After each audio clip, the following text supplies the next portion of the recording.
Bueno, ahora hablemos sobre la diabetes mellitus tipo 1 y la cetoacidosis diabética. La diabetes mellitus es un grupo de enfermedades metabólicas caracterizado por hiperglucemia como resultado del defecto en la secreción y o acción de insulina. Constituye una de las enfermedades crónicas endocrinológicas más frecuentes en la infancia, cuya prevalencia es de 1.7 individuos afectados por cada 1000 habitantes menores de 20 años de edad. Básicamente, la diabetes mellitus puede clasificarse en dos tipos, la tipo 1 y la tipo 2. La tipo 1 es producida por la destrucción de la célula pancreática que va a producir un déficit absoluto de insulina, el tipo más frecuente en la edad pediátrica. Se caracteriza por una base genética asociada al sistema HLA que, sumándose ciertos factores ambientales como virus, dieta, toxinas, modificarán la patogénesis de la enfermedad, dando lugar a una respuesta autoinmune que destruye las células de los islotes pancreáticos, disminuyendo de forma progresiva la capacidad de secretar insulina. Por otro lado, la diabetes tipo 2 se caracteriza por una insulinoresistencia por déficit relativo de la insulina o defecto en su secreción. ¿Cuáles son los criterios diagnósticos de diabetes mellitus? Una hemoglobina glicosilada mayor a o igual al 6.5%, una glucemia en ayunas con al menos 8 horas de ayuno, mayor o igual a 126 miligramos decilitro, una glucemia a las 2 horas durante una sobrecarga oral de glucosa mayor o igual a 200 miligramos decilitro, utilizando un equivalente en relación a la carga de glucosa de 1.75 gramos por kilo hasta un máximo de 75 gramos, que es lo que se da en adultos, de glucosa anhidra disuelta en agua, o una glucemia mayor a 200 miligramos decilitro en cualquier momento del día. En pacientes con síntomas clásicos de hiperglucemia o complicación aguda hiperglucémica. Cuando existe ausencia de hiperglucemia franca, se deberá realizar los criterios 1 a 3, debiéndose confirmar cada uno de estos hasta establecer el diagnóstico definitivo. ¿Cuál es la fisiopatología? Pues al haber un déficit de insulina dentro de un cuadro donde pueda existir estrés, infección o aplicación insuficiente de insulina,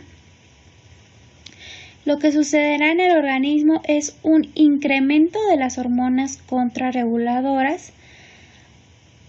¿Y cuáles son estas hormonas? Son el glucagón, las catecolaminas, el cortisol y la hormona de crecimiento. ¿Qué es lo que van a producir estas hormonas contrarreguladoras? Pues habrá un aumento de la proteólisis con disminución de la síntesis proteica. Se llevará a cabo gluconeogénesis, glucogénesis y disminución de la utilización de la glucosa y un aumento de la lipólisis. Entonces, el aumento de la lipólisis lo que va a producir es un aumento de los ácidos grasos por parte del hígado, un aumento de la cetogénesis, y esto va a llevar a cabo a producirse cetonuria.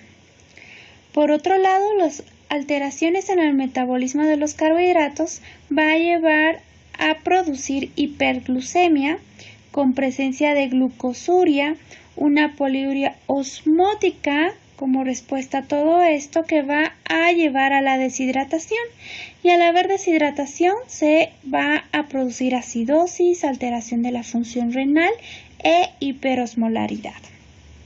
En resumen, el déficit de la insulina va a producir un aumento del catabolismo proteico con aminoacidemia, que va a llevar a cabo el inicio de la gluconeogénesis, que va a estar incrementada con aumento de la eliminación del nitrógeno.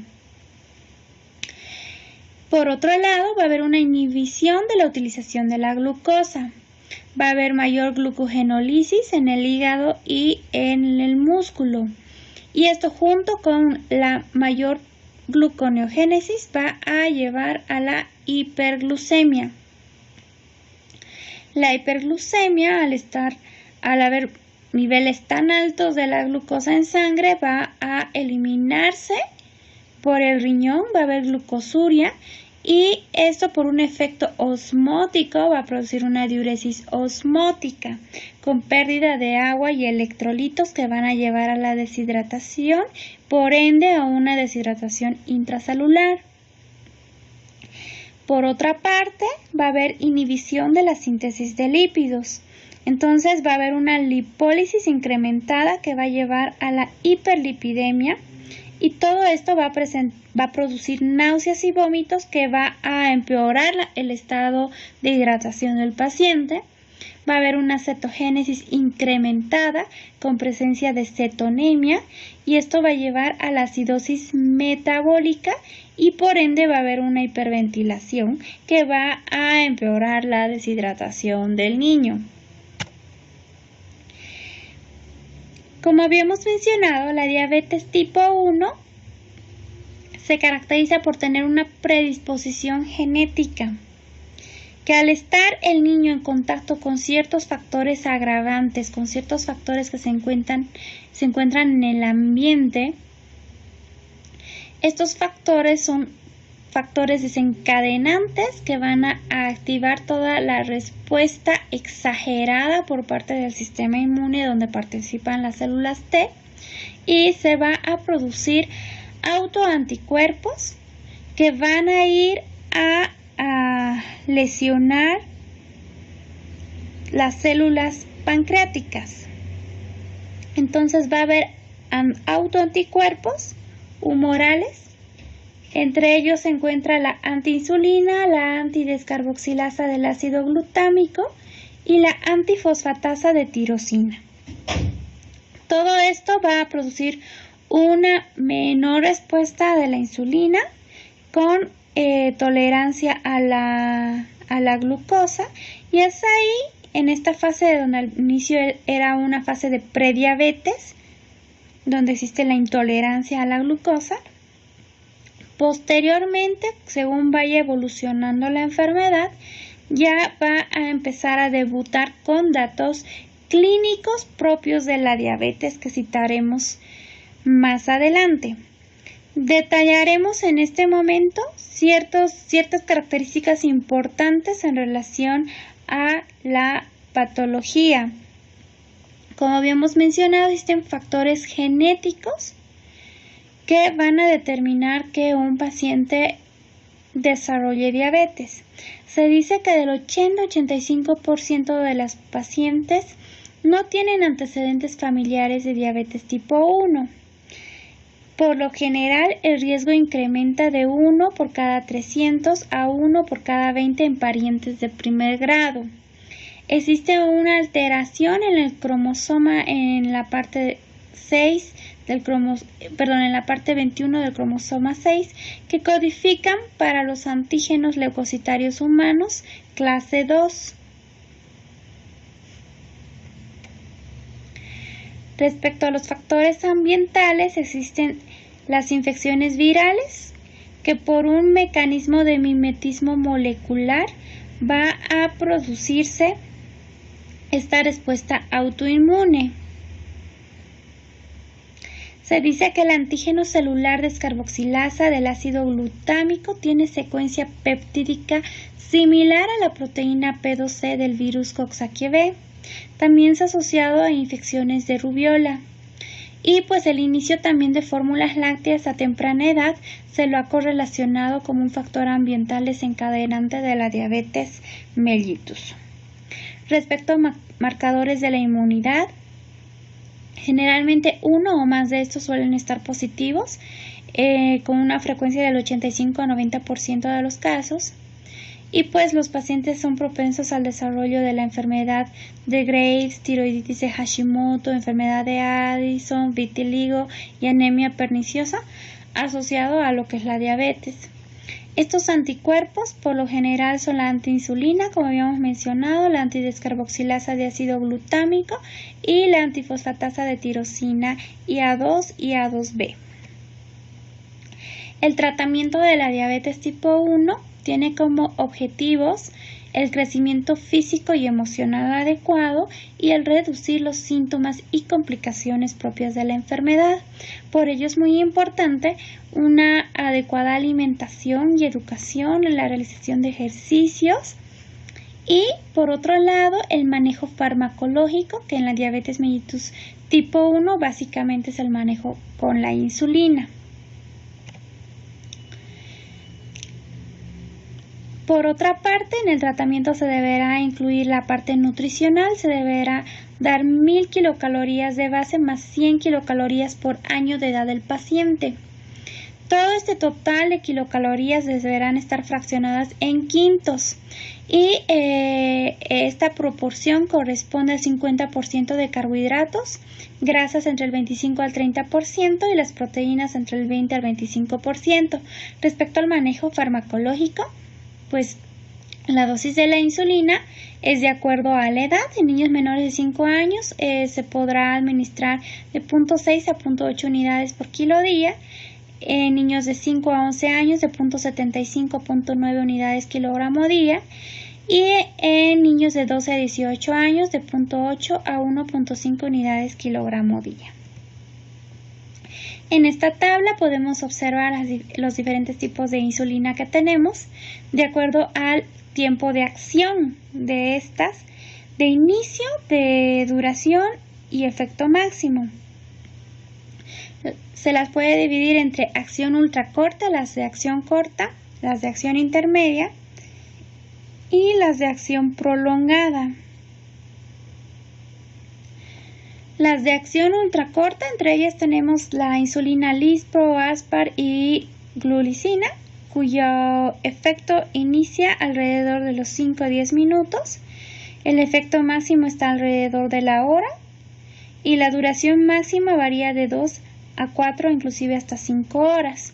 Las de acción corta, donde el inicio es de 30 a 60 minutos con un efecto máximo de 2 a 4 horas y la duración máxima de 4 a 8 horas. Las de acción intermedia se encuentran la NPH, la insulina lenta y la Detemir. Y las de acción larga está la ultralenta y la Glargina, ¿no? Entonces, de acuerdo al tiempo de acción, pues este se irá prolongando. Y de acuerdo a eso, pues se verá la autorregulación de las glucemias dependiendo los controles que se vaya a hacer con el niño en una parte inicial y luego en los controles posteriores durante el mantenimiento.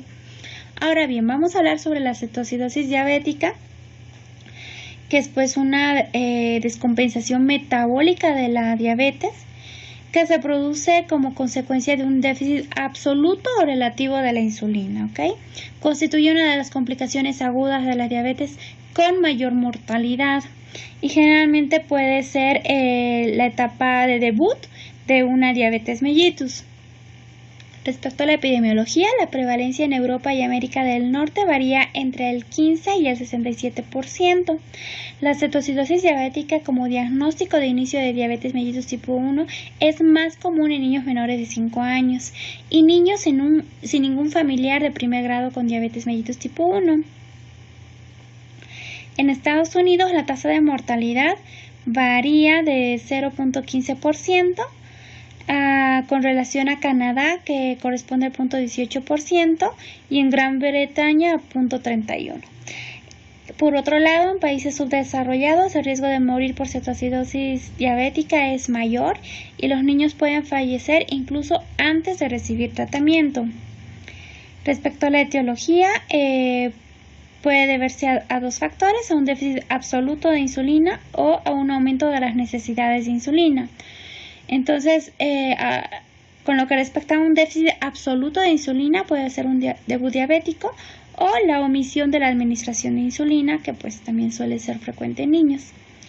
Respecto al aumento de las necesidades de insulina, puede deberse a situaciones de estrés como infecciones, traumatismos, problemas psicosociales, el uso de medicamentos hiperglucemiantes o transgresiones dietéticas en aquellos niños donde no hay un buen apego a las medidas generales para el manejo de esta enfermedad.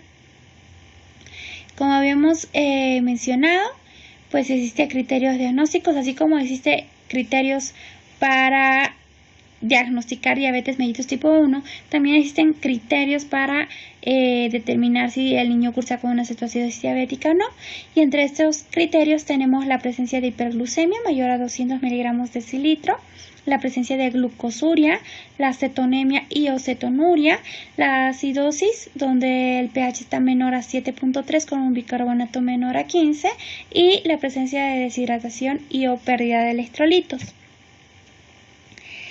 Podremos clasificar la cetoacidosis diabética en leve, moderada, grave, dependiendo ciertas variables como son la glucemia, el pH arterial, bicarbonato, cetonemia, cetonuria, osmolaridad, el anion GAP y la alteración del sensorio. Como pueden ver, la glucemia por lo general en estos niños está mayor a 250.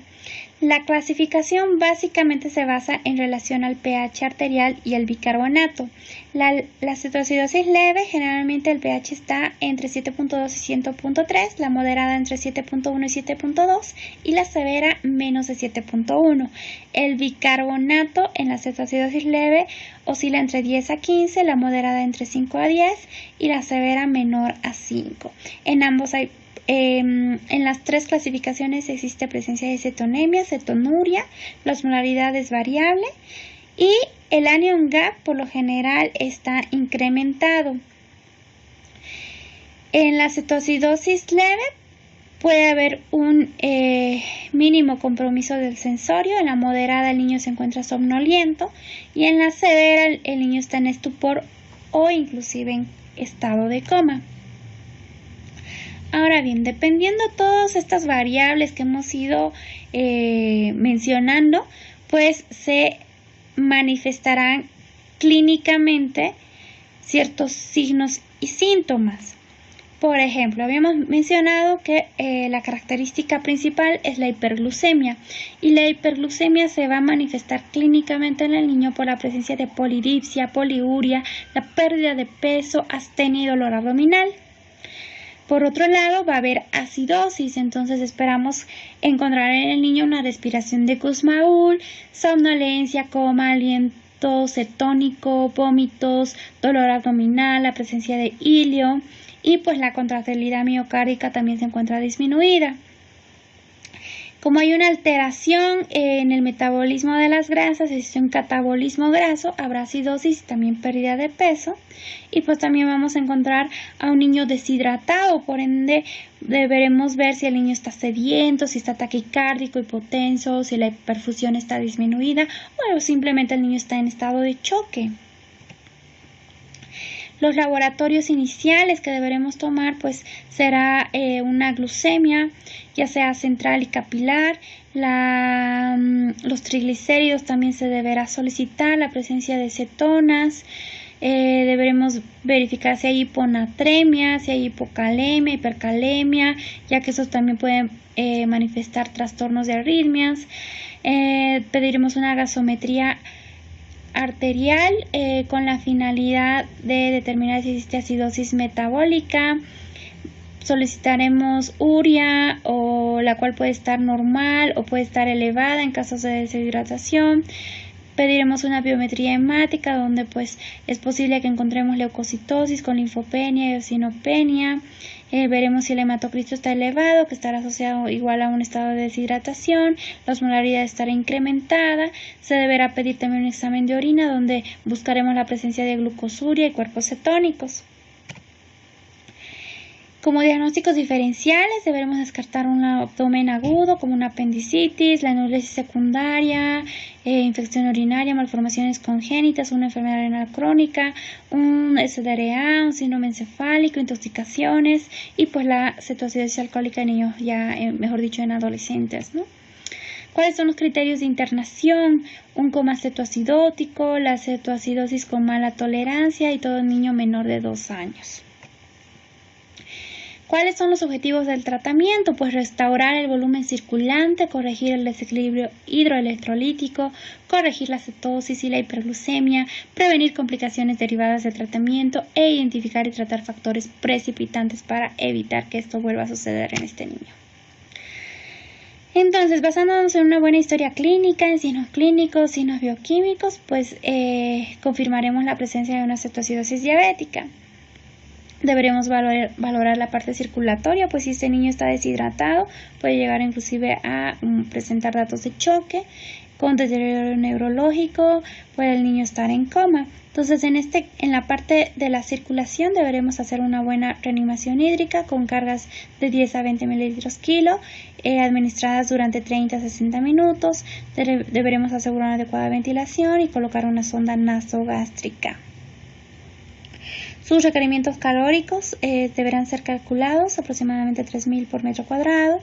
Se deberá hacer la corrección del déficit en las próximas 48 horas y se deberá añadir cloruro de potasio a 40 miliequivalentes por cada litro que se vaya a administrar. Se deberá también iniciar lo más pronto posible la infusión de insulina a 0.1 unidad por kilogramo hora, una vez ya restablecida la volemia. Cuando la deshidratación es menor al 5%, pues podremos administrar insulina subcutánea y dar la hidratación vía oral.